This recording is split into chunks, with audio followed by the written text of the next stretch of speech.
Hi, Miranda. Hi, Hi. Annie. Nice to meet you. Nice to meet you. Thank you so much for taking time for this interview out of your busy schedule. I know you just got Of home. course. Yeah. Yeah.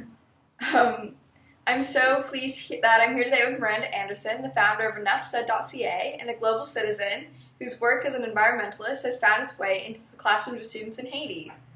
I had a great time looking through your website, and I clicked on the media section, and there were too many awards to name all of them. I think one of your early ones, you were only in grade 5, and you were flown to the Earth Day Gala in Toronto for winning the Best in Competition award in the Everyday Heroes film competition, and I know you were also recognized as one of Canada's top 25 environmentalists under the age of 25, which is pretty cool.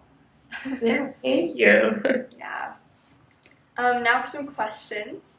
Could you tell us a little bit about how you became aware of environmental issues at such a young age? And in other words, where did this all start? Of course. So I think a lot of it had to do with some of my teachers and my mentors, starting in the very beginning at elementary school. So I had a really great teacher who would take our class outside and we would learn outside. And she was actually the same person who taught me how to use movie editing software like iMovie. So at the same time that I was learning about these environmental issues, I was also learning about how to create films. So those two sort of went hand in hand, and that's how I was able to show what I learned using this cool media. Another big part of discovering these environmental issues and becoming so passionate about them was I volunteered at a salmon hatchery close to my house. I think I started when I must have been 9 or something like that. And my whole family went, and the co-founder, Ruth Foster, is actually the subject of my first Yeah, film. I saw that on your website. Yes.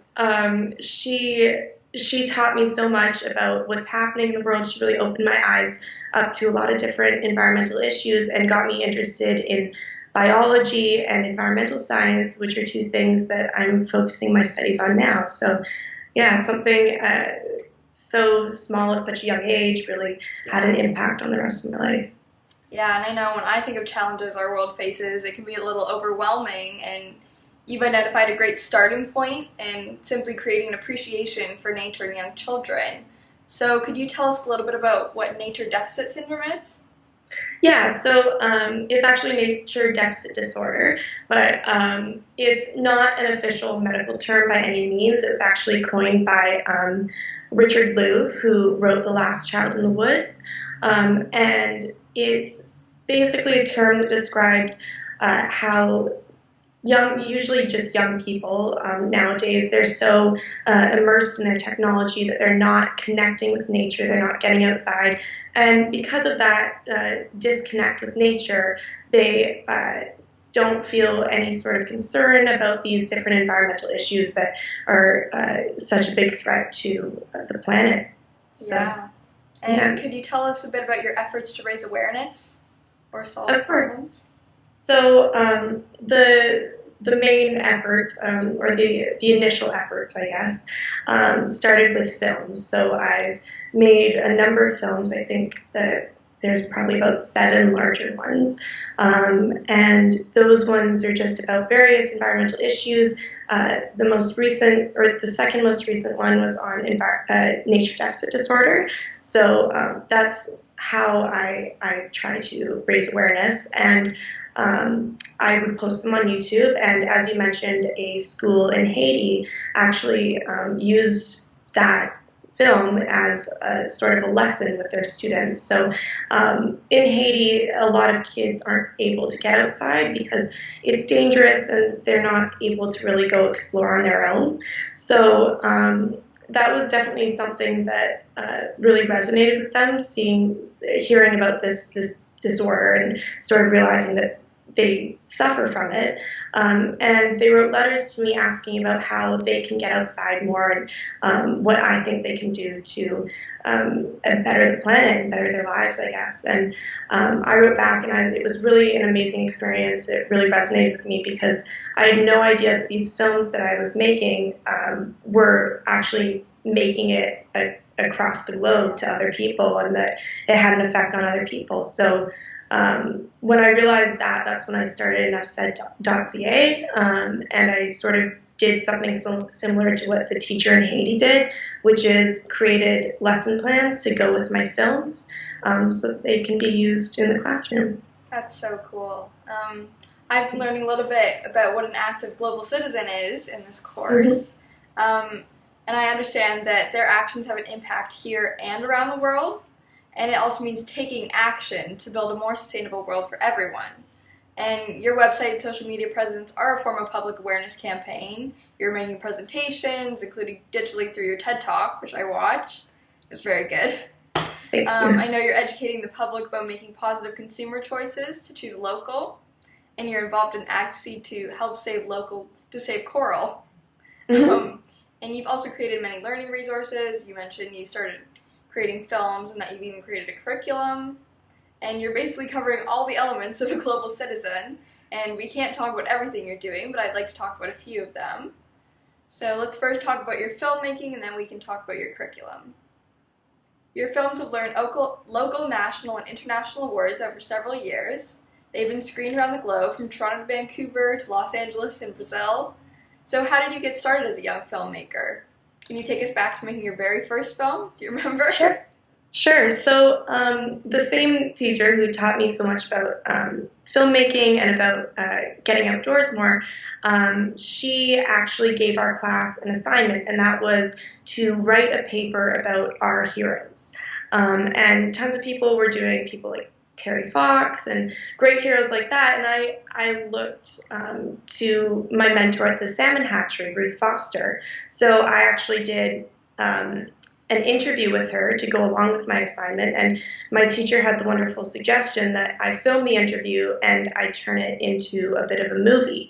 So I did that, and that was my first movie, and there was a My Hero film contest that went along with this website that encourages students to write about their heroes. So I entered that film in the high school, the elementary school category, and I didn't really think anything of it. And then my parents, one day, months later, they told us that we were going on a surprise trip, and we didn't know where we were going. And we got to the airport, and we sat down in the planes, and they were very secretive about it. And they said, "Oh, boarding flight to Los Angeles." And I had never flown before. I was shocked. I had no idea what we were doing. And then they told me that I had won the elementary category for this film festival. So that was a big shock, and I guess I realized that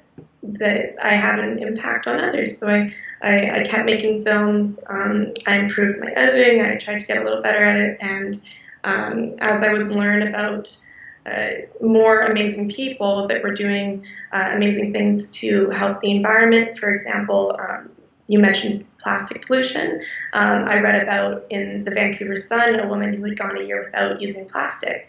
And I decided that I wanted to interview her. So that was another film down the road, and it just sort of progressed on from there, yeah. Wow, that's so cool. And where did the TED Talk fit in?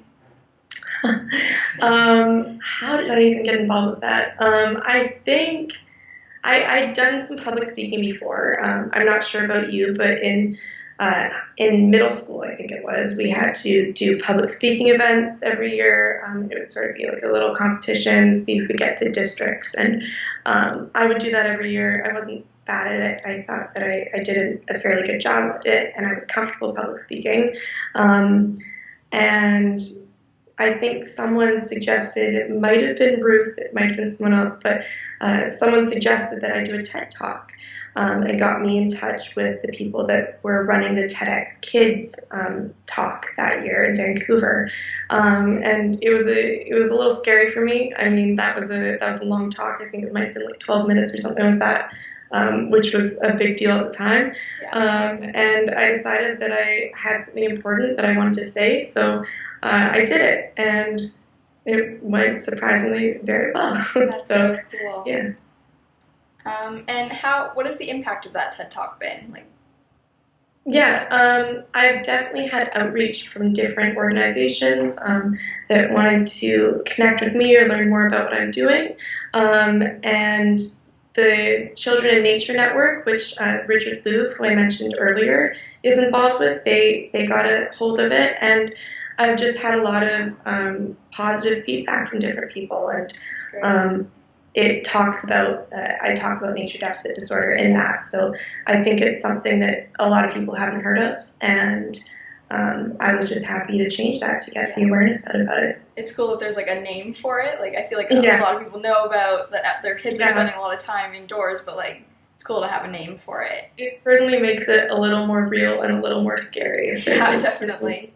Yeah, because we all know people who suffer from it, and we might ourselves sometimes. So Yeah, definitely. yeah. And how did the idea for an education curriculum come about?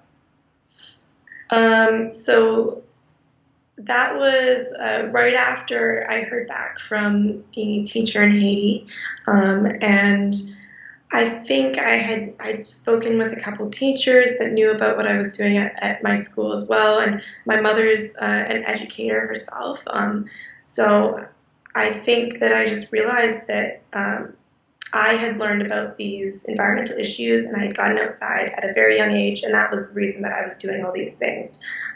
So I figured if there's more curriculum like that in schools, then there'll be better change makers. We'll be raising better change makers. So that's what I did, and I wanted a platform to share my films as well, because I felt like I had made these things and they were out there, not very accessible to people, and it's nice to just sort of have one place, one resource for teachers to go to if they want to use them. Yeah.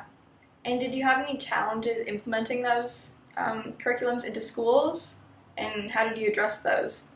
Yeah, of course. There's a little bit of a tough a challenge with implementing new curriculum, especially when it's not coming through the district and that sort of thing. So it wasn't too difficult. I knew a lot of teachers, and I knew a lot of really open-minded people who were showing me so much support. And of course, I mentioned my mother's an educator, so she was able to get it out there as well. But I think one of the bigger issues was just coming up with these lesson plans, and I realized that not all schools are located in forests like mine was, and people don't always have the luxury of just going outside for recess and playing in the forest. So I have to sort of figure out ways for teachers to get their kids to sort of connect with nature, but in the classroom, and to get them, it's very young students, to get them actually passionate about the topic. So that was a bigger struggle, I guess. Yeah, that's so cool. And you've achieved so much at such a young age. Is there a particular project that you can think of that makes you most proud? Well, Enough Said would probably be the biggest project. My most recent film was about eating locally, and I think I'm very proud of that film because, it's my most recent, so it best showcases my skills, I guess. But it was also really cool because I did something where I interviewed just regular people who were at farmers markets and who were actively eating local and supporting their local farmers. And that was really cool because I felt like I was more connected with the public, and there were sort of more points of view showcased in my film. So I was really proud to do that, and I feel like with local eating especially, it's something that's very accessible for people to do, and yeah, it's not hard. So I think that was definitely one of my favorites. Yeah. That's great. And how are your efforts having an impact in making a change in Canada, and how are they having an impact on the world? Well, in Canada, I guess I've reached out to teachers, and they're in some classrooms, and my films have been shown in Canada, but I would definitely like to reach out to the rest of the world a little bit. There was that one case of Haiti, and there was a showing in Brazil, which was Very, very exciting. Yeah. They had captions, subtitles, and that sort of thing. It felt surreal just having subtitles on my film. But yeah, I would certainly like to get out there and do more and create more of an impact. And that's part of the reason that I'm choosing the degree that I am, which is I'm majoring in biology and minoring in environmental science, because I hope to not just do environmental advocacy, but I hope to also learn research skills that I can use to actually create change on a more individual level as well. So that's where I think my global impact is going. Wow. Well, thank you so much. That was really interesting. I've learned so much about your work. I've learned that nature is a gift, and that some of the challenges you face doing the type of work you do, and that it takes a lot of passion and commitment from such a young age, which is amazing. And I've also learned that small things can make a difference in Canada and in the world. So although like you said you wanted to reach out more, you have made a difference in the world, and that's really cool. Thank you. With the use of technology, living in a small community isn't a barrier of making a difference. And most of all, I've learned that you are truly inspiring global citizen. So thank you so much. It was a pleasure.